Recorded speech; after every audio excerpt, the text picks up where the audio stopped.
So that's a wrap on these early Republic presidents. We talked about George Washington and his farewell address, John Adams, Thomas Jefferson, James Madison, and James Monroe. We also talked about other stuff, War of 1812, a little westward expansion, a little slavery controversy. So, a lot of things happened during this pinnacle moment in American history. And some teachers break it down into groups and sections, but we're just gonna keep rolling in American history by the website that we are basing this curriculum off of, AP US History Topic Outlines. And they just go through American history. So this lesson's focus is a growing national economy. And this part of the lesson is the growth of America. So America is growing, especially after the Revolutionary War and during this early republic. So between 1790 and 1820, so a span of 30 years, the population of the United States grew more than double to nearly 10 million people. Remarkably, this growth was almost entirely the result of reproduction, as the immigration rate during that period had slowed to a trickle. Fewer than 250,000 immigrants entered the United States due to doubts about the viability of the new republic and travel restrictions in Europe during the French Revolution and Napoleonic Wars. So immigrants was hesitant to come over and cross to America. Halfway because it's a new country, and half of it was travel restrictions. So soon after Napoleon's final defeat in 1850, immigration to the United States began to increase. Competing shippers who needed westbound payloads kept transatlantic fares low enough to make immigration affordable, and migrants were interested in the prospect of abundant land, high wages, and what they saw as endless economic opportunities. Many also migrated to America because Europe seemed to be running out of room, and numerous people were displaced from their homelands. For the next several decades, the number of immigrants continued to rise.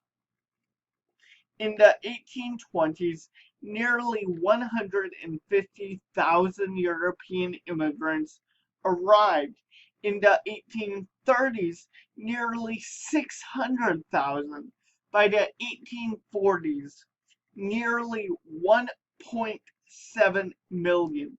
And during the 1850s, the greatest influx of immigrants in American history, approximately 2.6 million came to the United States.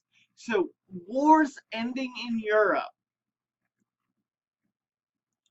and those immigrants are coming in droves to the United States. During the 1800s, most European immigrants entered the United States through New York. Ships would discharge their passengers, and the immigrants would immediately have to fend for themselves in a foreign land. It did not take long for thieves and conmen to take advantage of the newcomers. Some of the immigrants brought infectious diseases with them to the States. In 1855, the New York legislature, hoping to curb some of these problems, turned the southern tip of Manhattan into an immigration receiving center. The immigration center recorded their names, nationalities, and destinations, gave them a cursory physical examination, and sometimes assisted them with finding jobs. So a lot of these immigrants were coming into the United States, and the United States needed to figure out how they were going to process them and get them places without fear of diseases, without conmen, without thieves. So that was their solution. By 1860, the number of states had more than doubled to 33 from the original 13. Russia, France, and Austria were the only other countries in the Western world that were more populous than the United States. 43 cities in the United States boasted populations of more than 20,000 people. Most of the immigrants coming to the United States came from Ireland and Germany, but some also came from China, Britain, and the Scandinavian countries.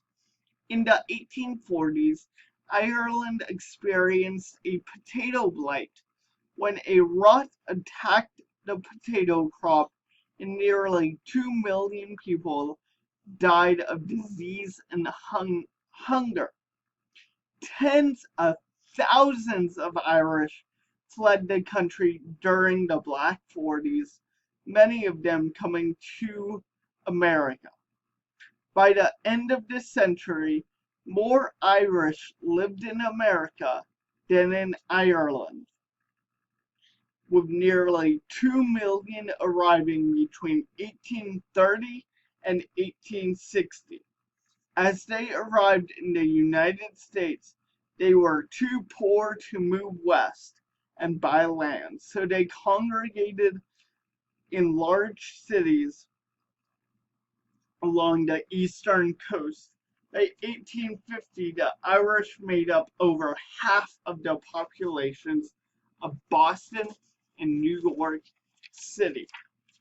So we see a bunch of immigrants from all over the world coming to America because their potato famine in Ireland happened and a bunch more things. The Irish accepted whatever wages employers offered them, working in steel mines, warehouses, and shipyards, or with construction gangs building canals and railways. As they competed for jobs, they were often confronted with "No Irish Need Apply" signs. Race riots were common between the Irish and the freed African Americans who competed for the same low status jobs. As a rule, Irish immigrants lived in crowded, dirty tenement buildings that were plagued by high crime rates, infa- in- infectious diseases, prostitution, and alcoholism. They were stereotyped as being ignorant, lazy, and dirty. But was that the case? No. They also faced severe anti-Catholic prejudices, partially due to the hostility they faced. The Irish cultivated a strong cultural identity in America, developing neighborhood newspapers, strong Catholic churches, political groups, and societies.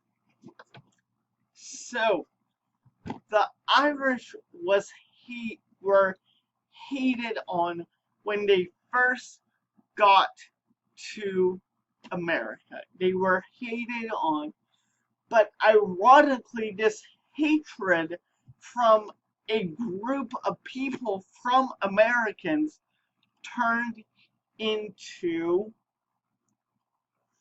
a a strong cultural tide to America in America.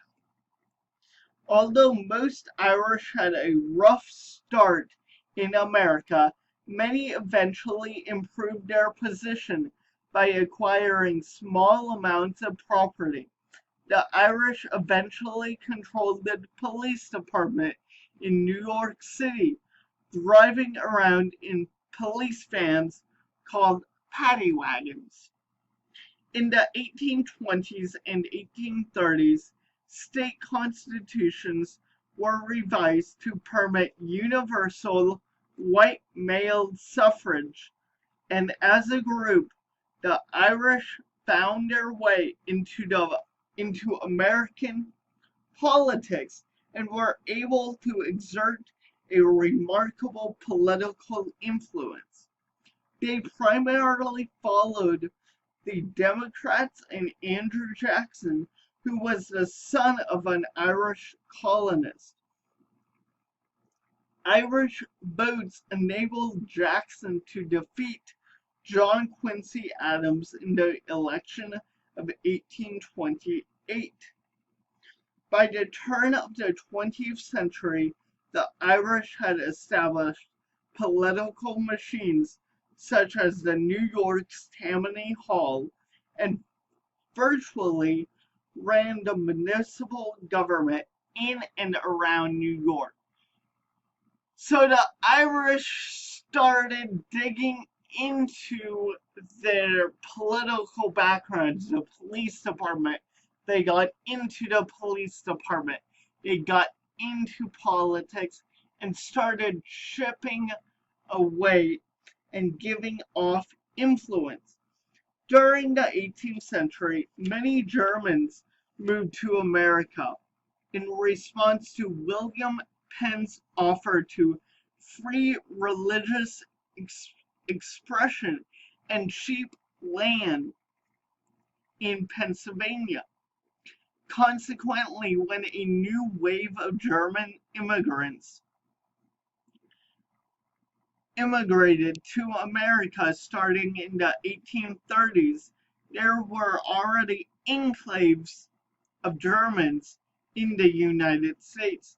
Between 1830 and 1860, more than 1.5 million Germans migrated to American soil.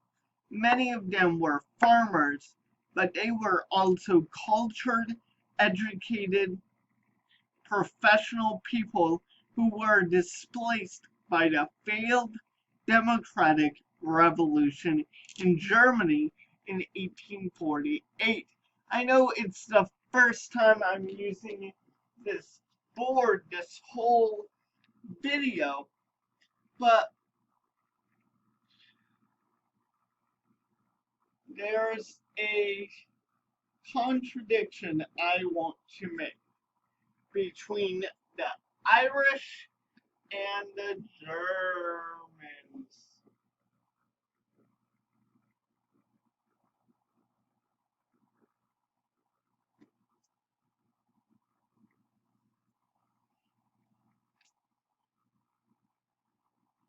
And there's only two things I want to write in each column. Germans, well respected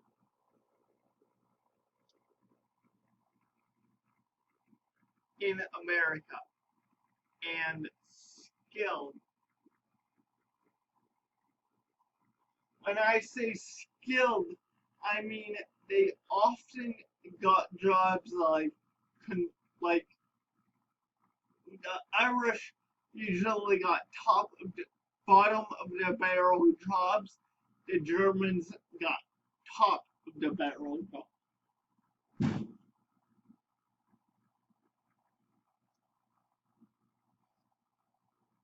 Irish, disrespected.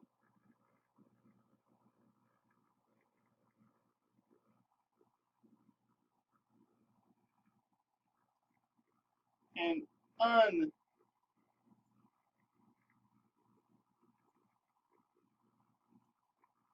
These are the top stereotypes of the immigration growth in America during this time period.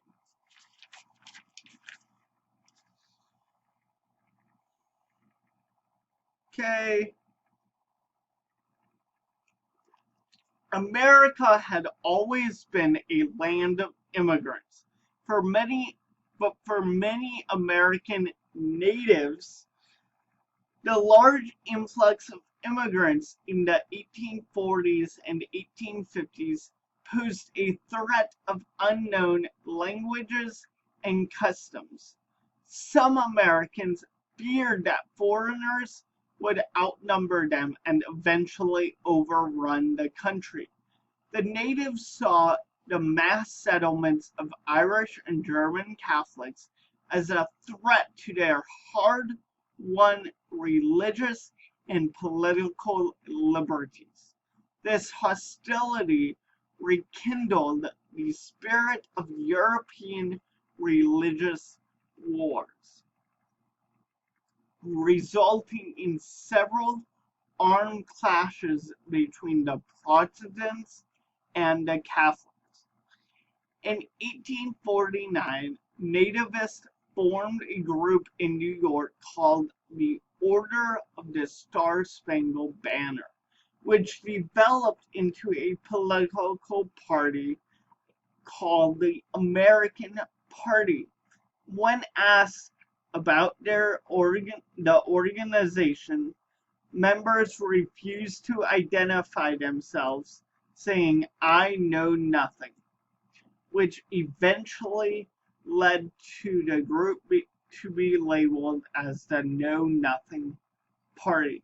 The anti-Catholic, anti-immigration group won many elections up until the 1850s, when the anti-Catholic movement subsided and slavery became the focal issue of the time.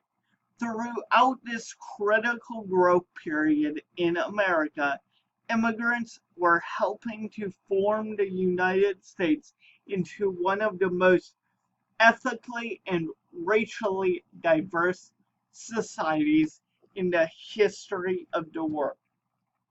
So this is where the term melting pot began.